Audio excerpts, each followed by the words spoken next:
Hello students, how are you? Fine? Okay. And today we shall learn about the main part of mitochondria. And what is the main part of mitochondria? That's called function of mitochondria. Let's begin. Mitochondria का function क्या है, इसके बारे में हम लोग जानेंगे। यहाँ पे मैं कुछ बताऊंगा और इसका जो है डीपली पार्ट्स होता है, तो आगे लेसन आएगा रिस्पायरेशन इन प्लांट्स, तो उसमें हम लोग पूरा उसके बारे में जो फंक्शन है डीपली हो जाएंगे। ये इतना जो नॉलेज है वो कॉमन आपको जानना ही है। ओके, आइए। ये आपके सामने फिगर है। ये फिगर किसका है? जैसा कि हमने आपको बताया था कि माइटोकॉन्ड्रिया जो आपका ये, तो इसमें आपने ये पढ़ा था, तो इस पे ये जो आपका जो फिगर था ये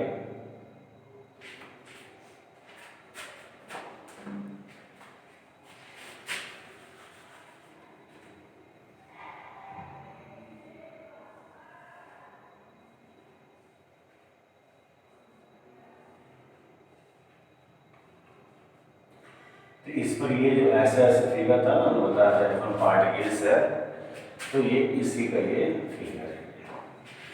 ये आपका जो है माइक्रोस्कोपिक फिगर है। तो ये आपका जो पोजीशन जो है तो क्रिस्टी है।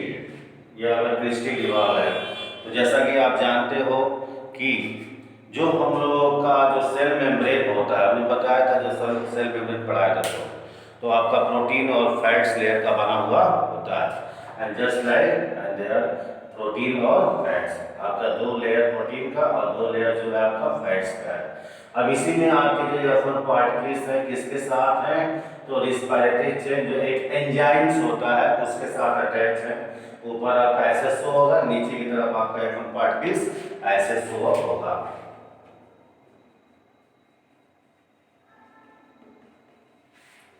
क्लियर? अब जो है नाम देख लिया जाए। ये आप जानते ही हो प्रोटीन लेयर है, ये एफ पार्टिकल्स हो गया, ये आपका लिपिड लेयर। लिपिड लेयर ऐसे हमने बनाया था, ऐसे ऐसे वो चीज है। ये आपका रेस्पिरेटरी चेन या एंजाइम्स आप इससे बोल सकते हो। ये आपका क्रिस्टी है। अब ये जो आप देख रहे हो यहाँ पर, ये क्या आउटर चेम्बर है, ये आउटर आपका मेम्ब्रेन है। अब ये पोजीशन जो है आपका आएगा कहाँ पे, तो इनर मेम्ब्रेन हो जाता है। क्लियर? तो हमने आपको बताया था कि जस्ट लाइक फिंगर स्ट्रक्चर होता है माइटोकॉन्ड्रिया का मैट्रिक्स में, और ये पूरा ओपन होता है। इनके बीच में जो स्पेस होता है उसे हम लोग मैट्रिक्स कहते हैं। तो मैट्रिक्स उसमें आखिर होता क्या चीज़ है, तो उसमें आपका होता है protein 65 to 70%, phospholipids 25%, RNA 0.5%, DNA some amounts or little amounts, and little amounts found enzymes, water and salt। In total को मिलाकर हम लोग इन वन वर्ड में क्या बोलते हैं, ये नाइट्रोजिनस सब्सटेंस है। कहाँ पाया जाता है? माइटोकॉन्ड्रिया के मैट्रिक्स में पाया जाता है। क्लियर? अब आपने ये देखा जो हम लोग का क्रिस्टी है उस पर एफ1 पार्टिकल अटैच है, तो इसका रोल क्या होता है, इसका फंक्शन क्या होता है? तो सबसे इंपॉर्टेंट रोल होता है आपका माइटोकॉन्ड्रिया के भीतर इसका क्या, इसके बारे में बताया था रेकर नामक साइंटिस्ट ने 1967 में आपके एफ1 पार्टिकल्स के बारे में बताया था। और ये रोल क्या करता है, तो आपका एटीपी सिंथेसिस यानी एटीपी बनाने का काम करता है, ऑक्सीडेशन का काम करता है, ऑक्सीजन के साथ ग्लूकोज को ब्रेक करने का काम करता है, फास्फोरिलेशन का कार्य करता है, यानी एटीपी फॉर्म करता है, यानी फास्फोरस के साथ मिलकर आपका जो है फास्फोरस जो एडेनोसिन के साथ मिलकर क्या करता है, एटीपी बनाने का काम करता है। क्लियर?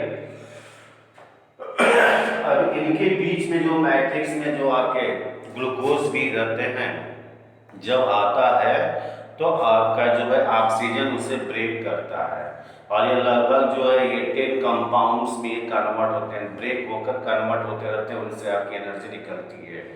जिसे हम लोग क्रेब्स साइकिल कहते हैं। हमारे साइंटिस्ट क्रेब्स ने इसके बारे में जानकारी दी थी, जिसे हम लोग क्रेब्स साइकिल्स कहते हैं। और इस क्रेब्स साइकिल्स में आपका जो है यहाँ से आपका 28 एटीपी मॉलिक्यूल्स रिलीज होते हैं। क्लियर? तो ये inner side of mitochondria and outer side of mitochondria कितने? तो 8 एटीपी मॉलिक्यूल्स। एंड टोटल कितने हो गए आपके जो है 46 एटीपी मॉलिक्यूल्स रिलीज होते हैं एक सेल के भीतर एक माइटोकॉन्ड्रिया के साथ। क्लियर? ओके, आप इसको नोट कर लो और थोड़ा सा और फंक्शन को हम अपने लैंग्वेज में बता रहे हैं, उससे आप याद रखेंगे।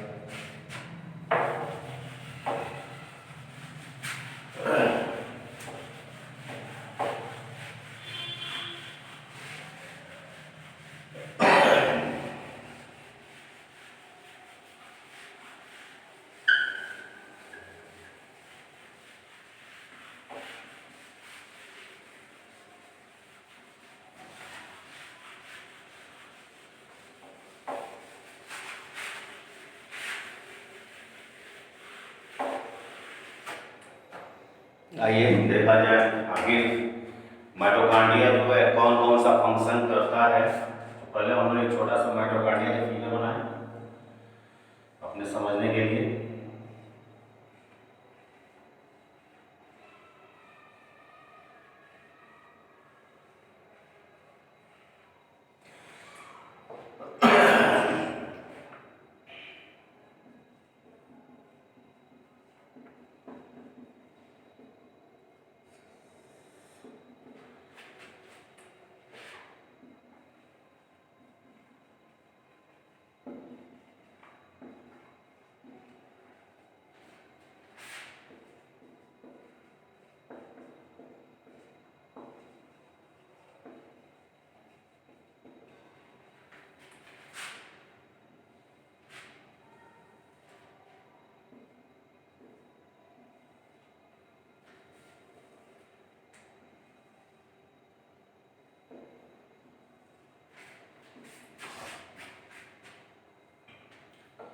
अब इसमें आपका इनपुट इसमें जाता क्या है? तो आपका O2 जाता है, ग्लूकोज जाता है प्लस फास्फेट जाता है।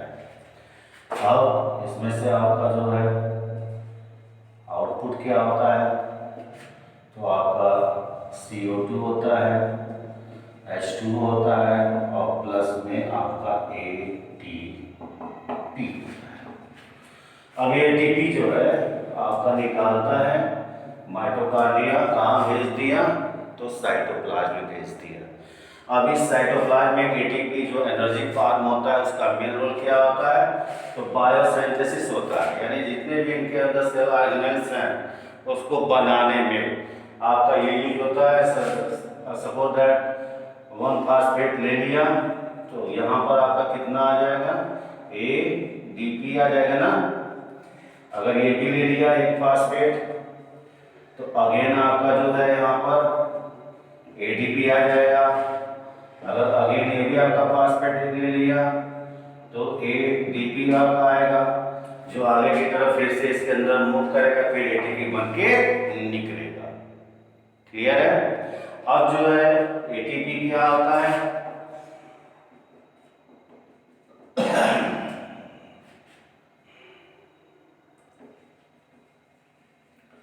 एडेनोसिन ट्राइफॉस्फेट,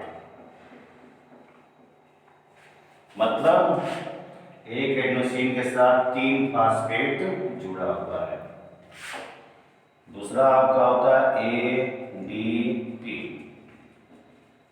आपका जो है एडेनोसिन डाइफॉस्फेट, मतलब एडेनोसिन से आपके 2 फास्फेट जुड़े हुए हैं। और तीसरा होता है AMP, यानी एडेनोसिन मोनोफॉस्फेट सिंगल, इसमें आपका एडेनोसिन से एक फास्फेट जुड़ा हुआ होता है। अब एक फास्फेट ले लिया, 2 है, इसमें फिर से बन के निकला। यानी जस्ट लाइक आप अपने घर से सामान खरीदने के लिए निकले, पेरेंट्स आपको 100 रुपया दिया, 20 रुपया खर्च किया, 80 रुपया ले आकर वापस कर दिया। फिर नेक्स्ट आपने जो है 100 रुपया, यानी अगले दिन और काम करने कुछ वर्क के लिए निकले तो 100 रुपया और ले गए, 30 रुपया खर्च किया, 70 रुपया आप घर में दे दिए। तो होता है क्या चीज़ें, इस प्रकार से फास्फेट जो है आपका ऑर्गेन्स बनाने में मैकेनिकल वर्क, सारे ऑर्गन्स अपने अपने स्थान पर जो है वर्क करते रहे, उसके लिए ऑस्मोटिक रेगुलेशन, सब्सटेंस का जो है आपका ट्रांसफर होता रहे, यानी कि गैसों का एक्सचेंज या सब्सटेंस का एक्सचेंज होता रहे। इन सब वर्क के लिए आपको एनर्जी चाहिए, वो एनर्जी लेते हैं, बाकी रिलीज करते हैं, तो फिर से माइटोकॉन्ड्रिया के अंदर जाता है और इनके हेल्प से फिर से एटीपी बना कर निकालता है। इसीलिए से क्या बोलते हैं, power house, and it is a transformer of cell, it is a transformer of cell. Clear? Okay, तो इतना आप लोग याद रखोगे, नोट डाउन। ओके।